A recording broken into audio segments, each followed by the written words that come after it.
নমস্কার বন্ধুরা, সবাইকে শুভ সকালের অনেক অনেক শুভেচ্ছা জানিয়ে শুভ বিবাহের আজকের পর্বের রিভিউ নিয়ে আমি চলে এসেছি তোমাদের সামনে। বাংলা সিরিয়াল সমাচারে তোমাদের স্বাগত জানিয়ে আজকের পর্বের রিভিউ আমি শুরু করছি। শুরুতেই তো আমরা দেখতে পাচ্ছি সুধা তো অনেক প্রশ্ন করছে সার্থককে।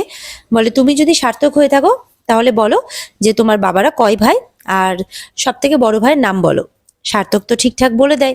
তারপর দিদির নামও জিজ্ঞাসা করা হয়, সেটাও বলে দেয়। বলে, বলো দিদির বরের নাম কি। তারপর বলে, দিদির বিয়ে হয়ে গেছে। কই, আমি জানি না তো। আর এটাও সত্যি বলছে, কারণ সে তো তখন জানতো না, সে তো তখন অনেক ছোট ছিল। তখন বাড়ির সবাই বলে, ও ঠিক কথাই বলছে সুধা, সমুদ্রকেও চিনতে পারে। সমুদ্র বলছে যে বৌদি, তুমি আমাকে যে ছবিটা বের করতে বলেছিলে না, এই দেখো আমি দেখাচ্ছি তোমাকে, দেখো এনার সাথে কি মিল, ইনি হচ্ছেন আমাদের অনিকেত। সুধা তো এখন ছবিটা দেখে খুব অবাক হয়ে যায় যে এটা কি করে সম্ভব, অনিকেতই সার্থক, সার্থকই অনিকেত, এটা কি করে সম্ভব।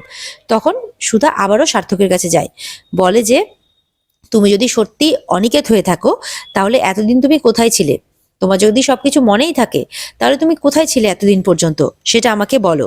তখন সার্থক বলে, এই মহিলাটা কে।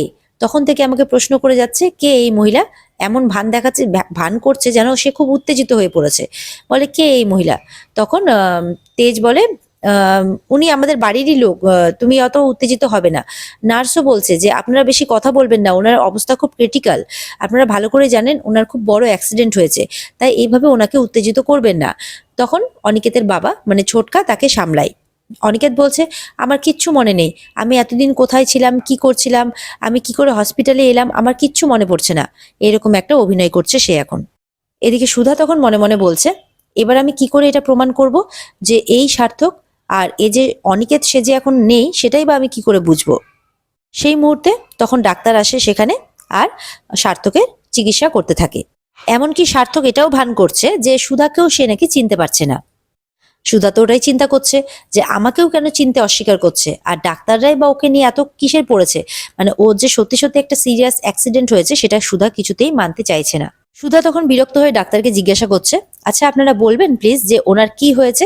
তেজ বলে, হ্যাঁ উনি ওনার ছোটবেলাকার কথাগুলোই কেন খালি মনে করছেন, বাকিগুলো তো কিছু মনে করতে পারছেন না।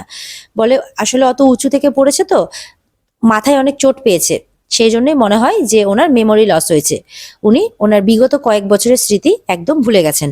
সুধা বলছে, আচ্ছা ডাক্তারবাবু, মনে হচ্ছে আপনাদের কোথাও ভুল হচ্ছে।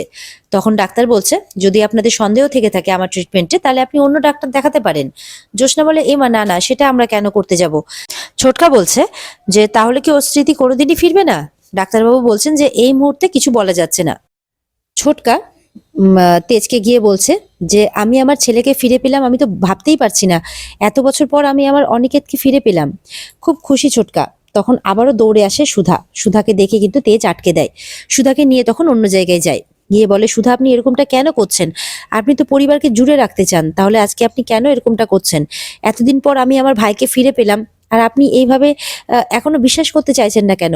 তখন সুধা বলতে যাচ্ছে কি যে কারণ ও হচ্ছে, তখন সুধাকে তেজ আবারও আটকে দেয়, বলে যে কেন আপনি বারবার করে এতটা সন্দেহ করছেন, আমি তো আপনাকে বলছি যে ওই আমাদের ছোট ভাই অনিকেত। ছোটবেলাতে আসলে খেলার ছলেই অনিকেত আমাকে পুকুরে ধাক্কা দিয়ে দেয় খেলার ছলে, কিন্তু ঠাম্মি সেটাকে অপরাধ মনে করে, আসলে আমি তো সাঁতার জানতাম না, সেই জন্য সেটাকে অপরাধ মনে করে সেই মুহূর্তে অনিকেতকে আর মেজো কাকিমণিকে বাড়ি থেকে বের করে দেয়। তবে থেকে আমরা আর আমাদের ছোট ভাইকে দেখতে পাইনি।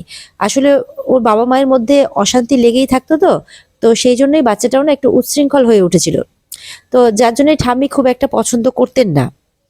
আর আমিও না এত কটা বছর শুধু নিজেকেই দায়ী করে গেছি যে হয়তো ছোটকার নিজের ছেলেকে হারানোর পেছনে আমিই দায়ী, কারণ আমার জন্যই ঠাম্মি এই সিদ্ধান্তটা নিতে বাধ্য হয়েছিলেন। আর এত বছর পর যখন আমি সেই গ্লানিটা থেকে দূর হওয়ার একটা রাস্তা খুঁজে পেয়েছি, একটা উপায় খুঁজে পেয়েছি, তখন আপনি এরকম কেন করছেন সুধা। সুধা কিন্তু বারবার করে বোঝানোর চেষ্টা করছে, বলারও চেষ্টা করছে, কিন্তু সুধার কোনো কথাই তেজ শুনতে চাইছে না। তেজ বলতে থাকে, জানেন ছোটকা কিন্তু কোনোদিনও এই সমস্ত কিছু নিয়ে আমাকে আজ অব্দি কোনো কথাও শোনায়নি, আমার উপর রাগও করেনি, বরঞ্চ আমাকে সন্তান স্নেহে বড় করে তুলেছেন, অনেক ভালোবাসা দিয়েছেন। সুধাকে তখন তেজ কেবিনের দিকে দেখাচ্ছে, দেখুন আপনি ছোটকাকে দেখুন, সে আজকে নিজের ছেলেকে কাছে পেয়ে কতটা খুশি, আপনি দেখুন। আপনি খুশি হননি বলুন, আপনার ভালো লাগছে না এগুলো দেখে, তাহলে আপনার অসুবিধাটা কেন হচ্ছে। তখন সুধা বলে, আমি পারবো কিনা আমি বুঝতে পারছি না। তখন তেজ বলে, আপনি কেন পারবেন না, আপনি ঠিক পারবেন, এত কঠিন কঠিন সমস্যার মোকাবিলা করেছেন, এটা আপনি পারবেন না? আর তাছাড়া এটা আপনাকে সমস্যা বলে কেন মনে হচ্ছে? আপনি বলুন কি হয়েছে আপনার? তখন সুধা চুপ করে থাকে। সুধা মনে মনে বলছে, এই অনিকেত বসু মল্লিকই যে আমার সেই ভয়ঙ্কর অতীত, যে আমাকে অন্ধকারে ঠেলে দিয়েছে। আমি এই কথাটা কি করে বলবো?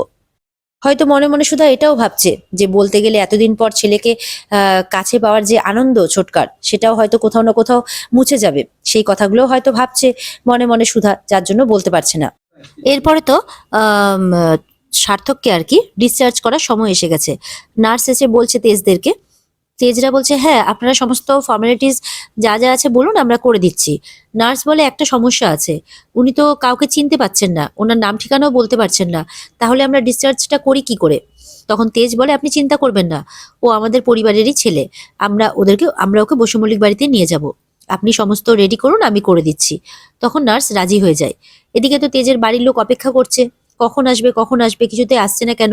তেজের মা অস্থির হয়ে পড়েছে। তেজের বাবা তখন বলছে তাহলে তুমি হসপিটালে চলে যাও না, গিয়ে নিয়ে এসো। বলে উপায় থাকলে আমি তাই করতাম, ঠিক আছে আমি চলে যাচ্ছি। তারপর ঝিনুককে বলে একটু ফোন করতো। ঝিনুক যখন ফোন করতে যায় তখন দেখে তেজরা অলরেডি চলে এসেছে বাড়িতে। তেজকে দেখতে পেয়ে তো বাড়ির লোক সবাই খুশি হয়ে যায়, বিশেষ করে তার মা। তেজের বাবাও খুব খুশি হয়ে যায়। তেজের মা বলে তুই আর কখনো একা একা বাইরে কোথাও যাবি না। বলে কাজ থাকলেও যাব না? বলে না।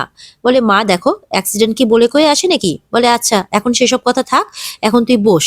তেজের বাবা তখন বলে যে একজন কিন্তু বলেছিল যে আমার ছেলের কোনো ক্ষতি হবে না, এই যে আমার বড় বৌমা মানে সুধার কথা বলছে আর কি। এদিকে তো জ্যোৎস্না আর সমুদ্র এসছে, বলে আমরা দুটো সুখবর নিয়ে এসেছি। তেজের বাবা বলে দুটো সুখবর, বাহ কেমন সুখবর? তখন এদিকে ঝিনুক কিন্তু সুধাকে বারবার করে বলার চেষ্টা করছে, কিন্তু সুধা কিন্তু শুনছে না, বলে দাঁড়া আমি একটু পরে শুনছি। এবার ঝিনুক সুধাকে টেনে নিয়ে যায়।